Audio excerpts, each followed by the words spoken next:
Hello everyone, this is the Quickstart guide for MAPlus core concepts. So we're going to talk about how the add-on works and how it's meant to be used. I highly recommend also watching the Quickstart Lightning Ops tour video because it will tell you how all of these operators work at a basic level. And I'll drop links to those in the description. So if you don't know anything about the add-on, it basically lets you move things around in really precise ways by picking reference points from your models and using measurements from your scenes. So let's get started. So we'll start with a basic example. Let's say you want to align the inclined face on the small wedge to the inclined face on the big wedge. So first thing we'll do is go to Quick Align Planes. We're going to go to this object in face select mode, and we'll pick this face as the destination. That's what we're going to align to. Then we're going to go to the small wedge, and we're going to select this face as the source that we're going to align from. Then we're going to hit Apply. And you can see that these are now aligned. And that's how most things in MAPlus work. You're going to pick a destination that you want to align to, you'll pick a source that you want to align from, and then you're going to apply to something. In this case, an object, but it also works with mesh pieces while you're modeling, or you can just move the object origin, or you can move the whole mesh without moving the origin. So that's a really basic operator. Let's move on to another really important concept in MAPlus, and that's relative transformations. So the reference points that we defined here and here can be used to align any object. So if we reapply our original transformation, apply to this original object, but we can use those same source and destination keys to align this object or this other object.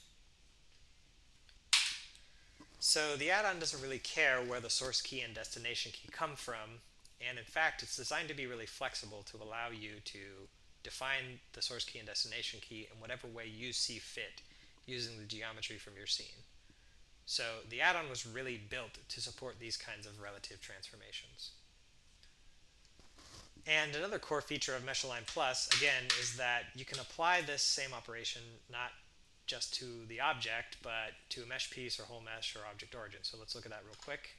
We'll pick these faces, we'll separate them, we'll move this guy up by 2 units or so, and then we'll join them back again. So this is now a single mesh. So let's just look at that same operation. So we'll pick this as the source.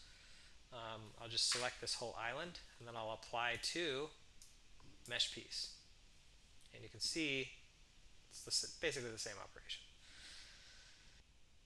And if I go back, here's that same operator applied to whole mesh.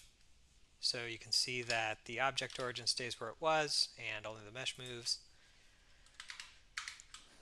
And here's that same operator applied to the object origin.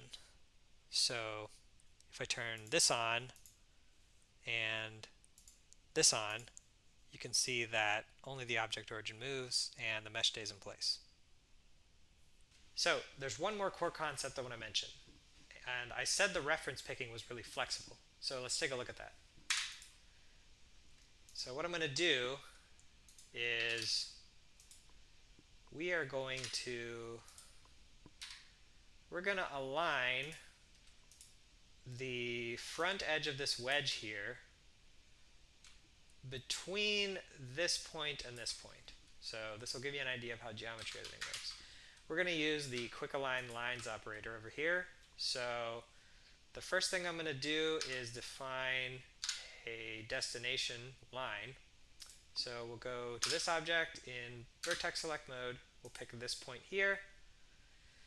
And we're going to expand our destination.